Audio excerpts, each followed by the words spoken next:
What if I told you there is a robot that controls more wealth than any country on earth? A robot so powerful that in the last 10 years, it has quietly created the biggest company in the world. This is the story of a robot called Aladdin.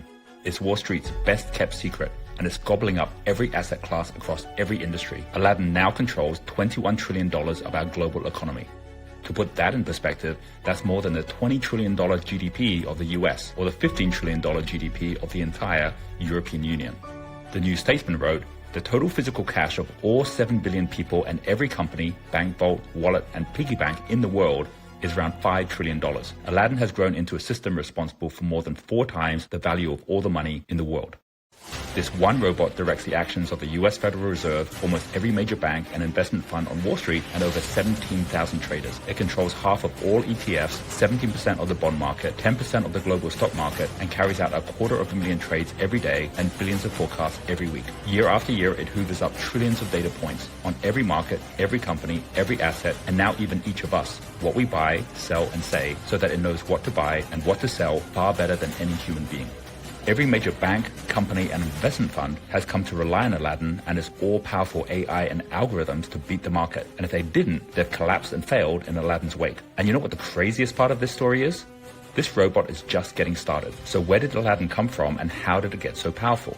Aladdin is the brainchild of Larry Fink, the founder of BlackRock, and its total dominance has made his company the biggest shadow bank in the world and the most powerful company on earth. The story you're about to hear is equally unbelievable and terrifying. In fact, you would think it was science fiction if it wasn't very real and happening today.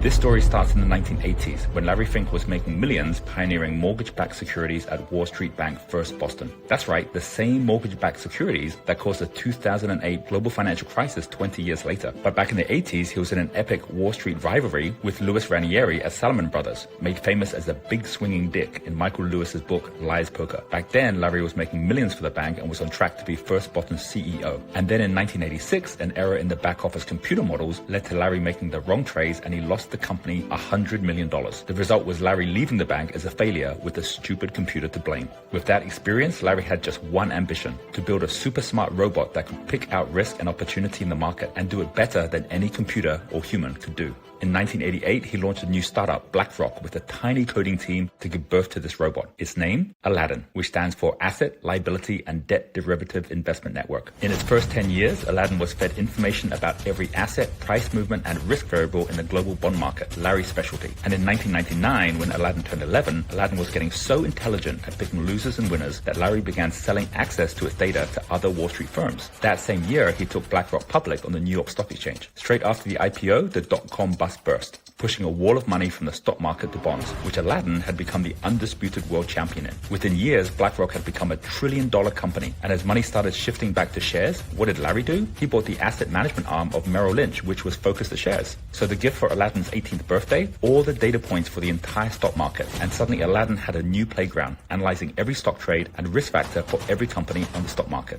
As a result, today BlackRock, together with his 2 closest rivals, Vanguard and State Street, both of which also rely on Aladdin's mountain of knowledge, have become the biggest shareholders of over 40% of all public listed companies in America. 2008, the global financial crisis hits, and before Aladdin turns 21 years old, is called on by every Wall Street bank and Timothy Geithner, the head of the Federal Reserve and the US Treasury. As soon as Lehman Brothers collapsed and the Wall Street meltdown began, the US government came calling to save the next collapsing bank, Bear Stearns. It was Aladdin who decided which assets to keep and which to leave in the $30 billion rescue package. And few people know it was a robot that saved America from disaster.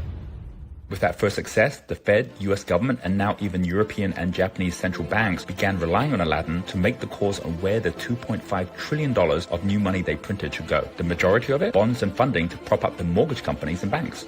But wait, aren't these exactly the assets that Aladdin and BlackRock already were invested in? Exactly. But growing protests of conflict of interest were drowned out by the noise of the printing presses printing more money, as the assets controlled by Aladdin rapidly grew to $11 trillion by 2013. In the last decade, Aladdin has gone from the leader to the dominator of all financial markets. With BlackRock's Barclays acquisition, it got iShares, Barclays Exchange Traded Funds Units, or ETFs. And with that, Aladdin moved from dominator of bonds and equities to dominator of ETFs, just as all the biggest investors shifted from mutual funds to ETFs.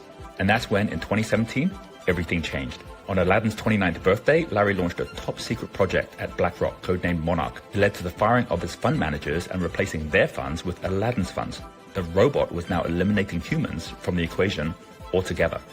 And as a result, today over 70% of all trades on US stock markets are decided by robots, with Aladdin leading the way. These trades are completed from beginning to end without a human involved, in high-frequency trading far faster than a human can execute. Now, if this was just a story about a robot taking over the job of Wall Street traders, you might not be so concerned, unless you're one of those traders. But in the last 3 years, as Aladdin hit $20 trillion in assets, incredibly, it has begun to consume and control at an even faster rate. First, in 2020, as Aladdin turned 32 years old, the US government and Federal Reserve again came calling as the pandemic hit.